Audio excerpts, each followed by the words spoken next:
Hello दोस्तों, अगर आप हमारे चैनल पर नए हैं तो चैनल को सब्सक्राइब जरूर करें। ये वीडियो आप कहां से देख रहे हो हमें कमेंट करके बताएं। रचना की शादी को कई साल हो गए थे, सब बढ़िया था। छोटी बहू होते हुए भी वो बड़ी का हर फर्ज निभाती थी, क्योंकि बड़ी बहू तो आते ही अलग हो गई थी। रचना के सास ससुर को हर काम के लिए रचना ही लगती थी, फिर भी वो उसकी बुराई करना नहीं छोड़ते थे।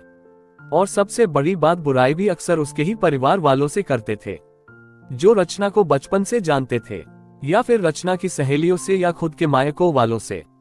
पहली बार जब शादी के बाद रचना की दोस्त आई तो सासू मां ने उससे ही रचना की बुराई करना शुरू कर दी।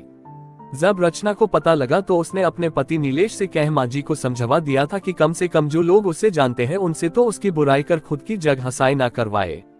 पर उन्होंने ना सुनी, बल्कि और ये आदत ही बन गई थी।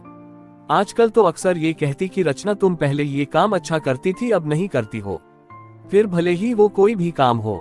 रचना की बुआ उसके ससुराल आई थी, तब सासू माँ की किटी पार्टी भी थी। वो बुआ को भी साथ ले गई और आदत ना सबके सामने ही रचना की बुराई करने लगी। कहने लगी, रचना पहले सब अच्छा करती थी, पर अब कोई काम ठीक से नहीं करती, ना ठीक से रोटी बनाती है, ना सब्जी, ना अच्छे से कपड़े पहनती है, ना बच्चों का ख्याल रखती है। वो और कुछ बोलती इससे पहले ही रचना की बुआ बोल पड़ी, लगता है ससुराल में आकर बिगड़ गई है, क्योंकि हमारे घर की तो वो बड़ी बेटी है और सारा घर और ऑफिस दोनों अच्छे से संभालती थी और बड़ों से लेकर बच्चों तक सभी का ध्यान भी रखती थी। आपके यहाँ आकर बिगड़ गई है। ऐसा कीजिए, महीने 2 महीने जमाईसा के साथ उसे मायके भेज दीजिए, हम सुधार कर भेज देंगे। अब रचना की सासू माँ का मुंह देखने लायक था, उन्हें बोलने के लिए शब्द नहीं मिल रहे थे, तो बस फिर उठकर चली गई, ये कहकर कि आती हूँ, जरा कोई बुला रहा है। और रचना की बुआ जी बस मुस्कुरा रही थी।